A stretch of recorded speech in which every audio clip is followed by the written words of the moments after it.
Alright, Barakatah Yahawah, Barakatah Yahawashi, Barakatah Yahawah, Bahashem Yahawashi. Alright, all praise to the Most High Yahawah, name of the Son, peace and blessings to elected Israel, double honors to our elders and apostles of Great Millstone. I'm just making a quick video, some news that came up, someone reported, in the spirit of Yahawah, Bahashem Yahawashi, filtered through the scriptures, because this is indeed prophecy. What made me go into this is the spirit, because I was watching Elder Sakaran. This is his video he did called "Whose Look Was More Stout Than His Fellows," which this goes into prophecy too, speaking about Trump. So the spirit had me just Google Trump in Ireland, because Ireland is a part of the 10 toes in prophecy, one of those EU nations. And when I Googled it, with the video that you saw popped up, and it linked to this article here where it says how Trump is turning his handshake into a weapon. I'm just going to read a little bit of it, get a couple precepts, and just to make this quick. This says, they say the handshake originated as a gesture designed to prove that both participants were unarmed, but Trump has rewritten that rule along with all others. In hands of U.S. President, the handshake is a weapon. So apparently there was rules that when you shake hands is a certain way that you shake, and Trump is rewriting all these rules. All right, and when you do that, it can be taken in the wrong way and offensively. You know, there's customs with certain nations, the way that you deal with them, and Trump has rewritten that. So it says here, and now, thanks to the newly elected president of France, we have confirmation that the rest of the world's leaders are fighting back. Emmanuel Macron's administration, that his white knuckle clinched with Trump, in which the two men appeared to be engaged, is a squeezing duel that saw the U.S. president break off first, was quote-unquote not innocent, is hardly a surprise. His thinking was plain to see, as he crushed Trump's hand until the latter finger seemed to quiver for mercy. What began as mainly greeting ended as a kind of death grip. Nonetheless, no less apparent was the French leader's swerve to avoid shaking hands with Trump when meeting his NATO partners, pointedly preferring to greet Angela Merkel first, which they had a dispute too. Trump refused to shake her hand some months back, which Germany is another part of those 10 toes. It says Macron had clearly clocked, or part of the EU and NATO, clocked the way the U.S. leader uses body language and formed a warfare and resolved to fight him in kind. So here you see the handshake. They were shaking hands. Trump tried to let go. Then he squeezed tighter. Then Trump tried to let go again. You see, his hand is loosened here. So this is actually prophecy. Okay, this is prophecy slowly coming to pass. Okay, this is Daniel 7 and verse 7. It says, "And I saw this in the night vision, behold, a fourth beast, dreadful and terrible, and saw exceedingly, and it had great iron teeth. It devoured and brake in pieces, and stamped the residue with the feet of it, and it was diverse from all the beasts that were before it, and it had 10 horns."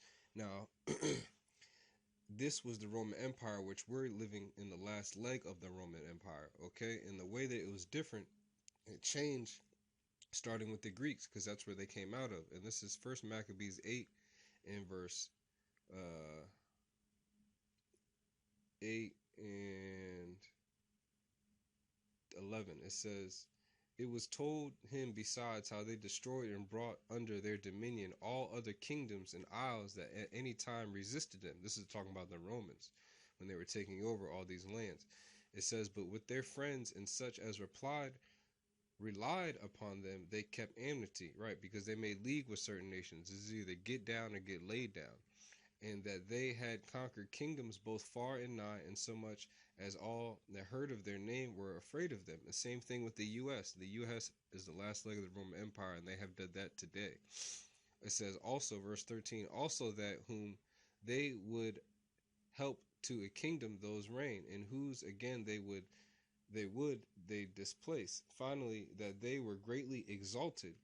And remember, the reason I'm reading this is to prove that in 7 and 7, it said that this beast was diversed from all the others before it, okay? and this is the way. Verse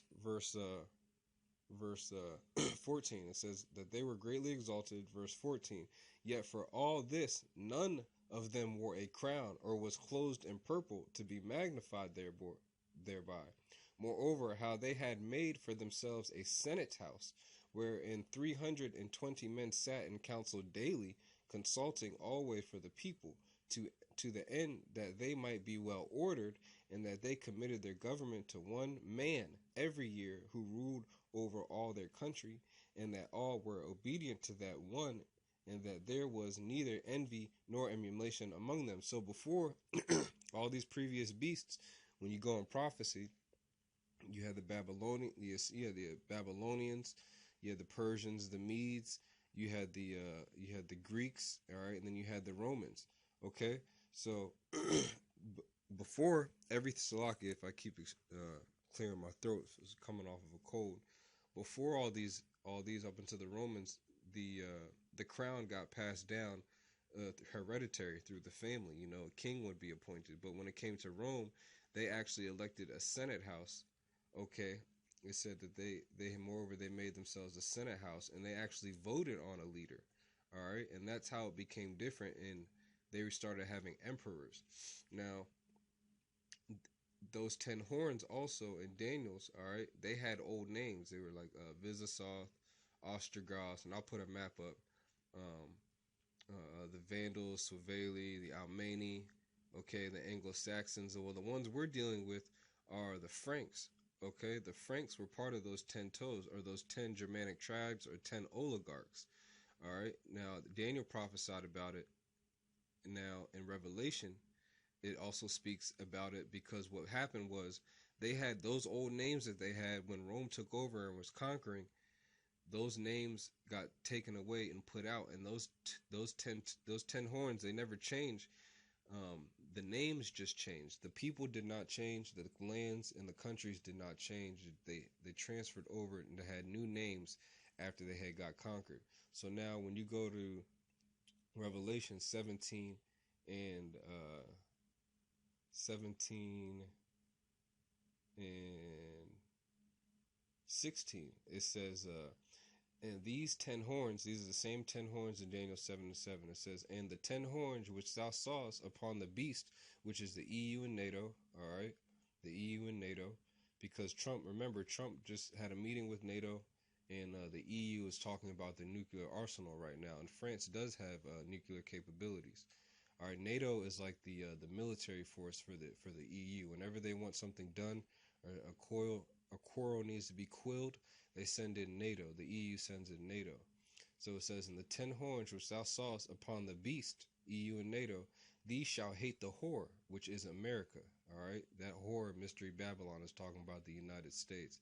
It says, these shall hate the whore, and shall make her desolate and naked, and shall eat her with flesh, and burn her with fire. And that handshake that Trump did, it said that, what's the name of this article? It says it's turning his handshake into a weapon. We are on the footsteps of World War III.